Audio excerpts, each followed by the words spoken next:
The pastor confessed killing the victim and buried her inside his church after removing her head and 2 hands for reasons only known to him and God. He also mentioned one Pastor Daniel Sopeju, male of Iana Igbado, as his accomplice. What really befell me and led me to this? I can't hold it within me. I am feeling somehow. I know how I'm feeling. I don't feel as a human being anymore because what I have done within me, I'm really regretting. This is the story of a man who called himself a pastor, but he was actually a monster hiding behind a Bible and a white robe. Pastor Taiwo Olutunbi was supposed to be a leader for his people in the Ewekoro area of Ogun State, but in March 2018, he committed a crime so terrible that it still haunts the town of Papalanto today. He did not just kill a woman, he took his secret lover, a mother of 5 named Raliat Sanni, and used her body for a dark ritual inside his own church building. Imagine a man who prays for the sick on Sunday morning, but by Sunday night, he is digging a hole in the floor of his church to hide the headless body of a woman who trusted him with her life. This is not a story made up for television. It is a real-life event that shows how a house of prayer was turned into a house of blood because of one man's greed for power and money. Raliat Sanni was a 35-year-old woman who lived in a small town called Wasimi and worked very hard every day as a hairdresser to provide food and clothes for her 5 young children. On the 21st of March 2018, Raliat left her home in the evening, telling her family she would be back soon, but as the moon rose high over the trees of Ogun State, her chair remained empty and her children began to cry for their mother. Her brother, Said Adigun, started to walk the streets of Wasimi, asking every neighbor if they had seen her sister walking toward the junction or getting into a yellow transport vehicle, but everyone said the same thing. Raliat had vanished like a ghost into the warm night air. The family felt a cold weight in their chests because Raliat was a very loving mother who never stayed away from her children for a single night, and they knew in their hearts that something very dangerous must have happened to her on the road. The next morning, Raliat's mother went straight to the Holy Gathering Evangelical Church of God in Papalanto because she knew that the head pastor, Taiwo Olutunbi, was a close friend of her daughter. When she found the pastor, she was crying and begging him for help, asking if he had seen Raliat or if she had come to the church for a late-night prayer meeting the night before. Instead of being kind, Pastor Olutunbi looked the mother in the eye and said something that sounded like a curse. He told her that if she ever saw Raliat again, she would not be able to recognize her daughter's face because she would look so different. He also claimed that Raliat was a thief who owed him 200,000 naira, and he acted very angry about the money instead of being worried about the missing mother of 5. The mother left the church feeling a deep sense of horror because the pastor's words felt like a dark prophecy, and she realized that the man of God might actually be the person who took her daughter away. By the time 5 days had passed with no word from Raliat, her brother Said went to the police station in Ewekoro to officially report that her sister was missing and that they suspected the pastor was involved. The police commissioner, Ahmed Ilyasu, ordered his officers to start a technical investigation right away, which meant tracking the phone signals and talking to everyone who lived near the cement factory in Papalanto. The police quickly discovered that Raliat's phone had last been used near the pastor's uncompleted church building, and they realized that the pastor was lying about his movements on the night she disappeared. The officers decided to surround the church and bring the pastor in for a very serious talk because they knew that in cases like this, the first person to act suspiciously is usually the person who is hiding a body. The entire community began to whisper that the prophet of Holy Gathering was not who he claimed to be, and the police were about to find out exactly how dark his secrets really were. When the police first brought Pastor Taiwo Olutunbi to the station, he tried to act like a very holy man who was being bullied by the law, but the officers kept showing him evidence that he was with Raliat on the night she died. After many hours of sitting in a hot room and answering the same questions over and over again, the pastor's voice started to shake, and he finally admitted that Raliat Sanni was dead and buried inside his church. He told the police that he had killed her and then cut off her head and both of her hands because he needed those specific body parts for a ritual that would make his church grow and bring him more wealth. The police could not believe their ears as the pastor described how he had dug a hole in the corner of his uncompleted building and placed the woman's remains there while the rest of the town was sleeping. They immediately took him back to the church in Papalanto to show them exactly where he had hidden the mother of 5. And as the police cars drove through the streets, thousands of angry residents followed them to see if the rumors were true. As the police began to dig into the soft earth inside the church, the smell of death filled the air, and soon they reached the body of Raliat Sanni, which was wrapped in white clothes but was missing her head and hands. The crowd of thousands of people outside the church started to scream and cry in anger, and many people tried to break through the police line to get to the pastor and punish him themselves for what he had done. The police had to work very fast to remove the body and put the pastor back in the vehicle because the community was ready to burn the building down to the ground. Along with the pastor, the police also arrested another man named Daniel Segun, who was a prophet at a different church and was suspected of helping the pastor commit the murder. These 2 men sat in the back of the police van looking at the floor while the family of Raliat stood in the dirt and wept for the beautiful woman who had been treated like an animal by men who claimed to be holy. If you want to stay informed about the most shocking real-life crimes and hidden histories from across the globe, you need to subscribe to our channel right now. We work tirelessly to find the true facts and bring you the stories that the world often forgets, ensuring that the victims are always remembered. By subscribing to Tremendous Crime in History, you are joining a community that values justice and the truth, and you will never miss a video that exposes the dark side of human nature.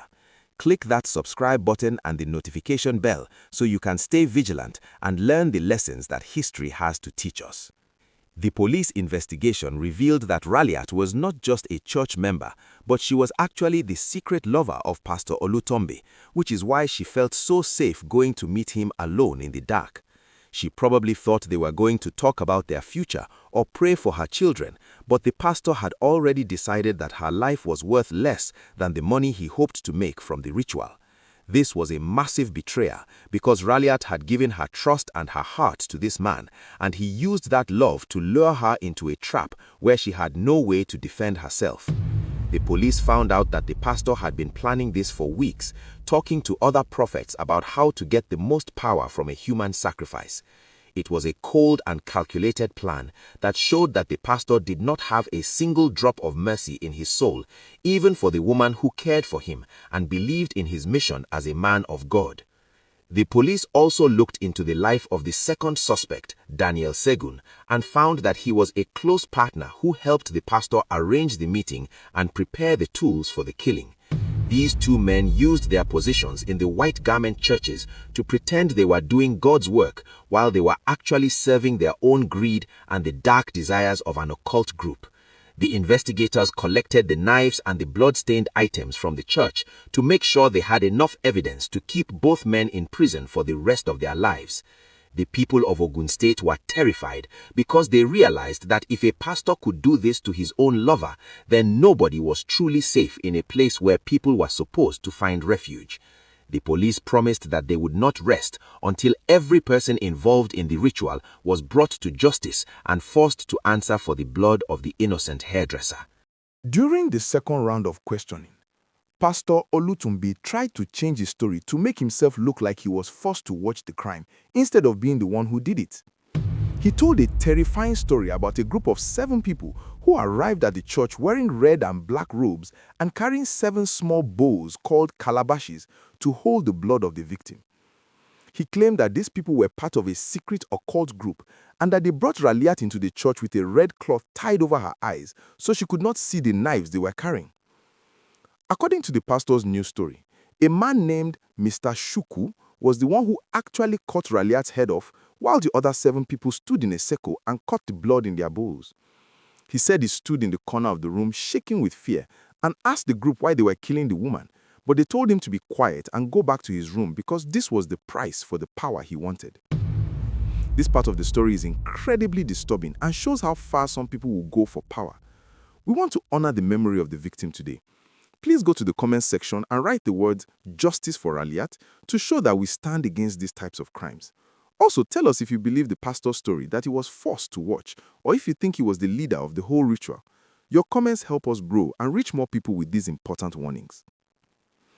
The pastor described how the group took the severed head and the two hands and placed them inside a very large white calabash that was being held by a woman in the group. He claimed they told him that these parts had to be shared with other high-ranking members of their secret society and that the blood would be used to perform a special ceremony later that night. After the group left the church with the body parts, the pastor said he was left alone to clean up the mess and hide the rest of Raliat's body under the floor so that the police would not find it. He even admitted that he returned to the church the next morning to check the ground, and when he saw that the earth was bulging up, he put more sand and some old clothes on top to make it look normal. He then went about his day, even going to the school where he taught commerce and accounting to teenagers, pretending that he had not just watched a woman be slaughtered like an animal in his sanctuary. While the pastor was busy trying to cover up his tracks, Raliat's brother Said was having experiences that the police could not explain with their science or their logic. Said told the reporters and the officers that his sister Raliat had been appearing to him in his dreams every night since she went missing, and she was crying and pointing towards the pastor's church. He said that in the dreams, Raliat's spirit was very restless and she was trying to tell him that she was trapped under the ground and needed someone to come and set her body free. This is why Said was so bold when he went to the police. He didn't just have a suspicion, he felt like his sister was literally guiding him to the spot where she was buried. When they finally stood inside the church, Said pointed to the exact crack in the floor and told the officers, "She is here." And he was correct, showing that the bond between siblings can sometimes reach across the border of life and death. The community was amazed by Said's story because it showed that even though the pastor tried to hide the crime in a bushy area, the truth could not stay buried forever. People began to talk about how the spirit of the dead will always fight for justice, especially when a person is killed in such an unfair and cruel way. The police used Said's information to focus their search, and it made the discovery of the body much faster, which prevented the pastor from having time to move the remains to a different location. The discovery of the body parts missing confirmed that this was indeed a ritual killing, which is one of the most serious crimes in Nigeria, and it meant the suspects would face the highest level of punishment. The family felt a small bit of relief that they had found Raliat, but their hearts were still broken because they knew they could never see her smile or hear her voice ever again. After the body was taken to the hospital for an autopsy and the suspects were locked in a maximum security cell, the trial of Pastor Taiwo Olutunbi and Daniel Segun began in the Ogun State court. The prosecutors brought forward all the evidence, including the bloody clothes, the tools used for the ritual, and the testimonies of the family members who had been threatened by the pastor. The court was filled with journalists and angry citizens who wanted to make sure that these men were sentenced to the full extent of the law for the murder of 5. The trial was a very emotional time for the town of Papalanto, as every detail of the ritual was read out loud, making everyone realize just how much Raliat must have suffered in her final moments. The judge eventually ruled that both men were guilty of conspiracy and murder, noting that a man of God should be a protector of life, not a person who takes it for his own benefit. The sentence was a strong message to everyone in the state that ritual killings would never be tolerated, no matter who the person claimed to be in the community. Raliat's 5 children had to watch as the man they once knew as their mother's friend was led away in chains to spend the rest of his life behind bars or face the even harsher reality of a death sentence. The church building was abandoned and eventually became a place of shame, a reminder of what happens when greed and darkness take over a person of heart. The legal victory was a small comfort to the family, but they knew that the real struggle was just beginning, as they had to find a way to raise 5 children without their mother's love and support. The story of Raliat Sanni and the ritual pastor is a very important lesson for all of us about the danger of putting too much trust in people just because they have a title or a position of authority. We must always remember that even someone who looks holy on the outside can have very dark intentions on the inside, and we should always trust our instincts when something feels wrong. If a person asks you to meet them in a secret place or tells you to hide your relationship from your family, that is a very big warning sign that you might be in danger. Raliat was a kind person who just wanted to be happy, but her kindness was used against her by a man who only cared about his own success. We must teach our children and our friends to be vigilant and to always tell someone where they are going so that we can protect each other from the predators who hide in plain sight. As we end this story on tremendous crime in history, we want to remember Raliat Sanni as a hard-working mother whose only mistake was trusting the wrong man. We hope her story serves as a shield for others, helping them to see the red flags before it is too late and to stay away from anyone who promises power or wealth through secret rituals. Justice was served in the end, but the cost was far too high, and the town of Papalanto will never forget the name of the woman who was lost to the greed of a man who called himself a pastor. We must keep telling these stories so that the truth is never forgotten, and so that we can work together to make our communities safer for everyone. Thank you for listening to The Truth, and may Raliat's soul finally find the peace that was taken from her on that dark night in March. If you found this story important, please hit the like button and share it with someone you care about to spread the word about staying safe. Your support helps us continue to investigate these real-life events and bring the truth to the light. Make sure to subscribe to Tremendous Crime in History right now so you can be part of our mission to document the most shocking crimes that changed the world. We release new chapters every week, and you won't want to miss our next deep dive into the secrets that history tried to hide. Stay safe, trust your intuition, and we will see you in the next video.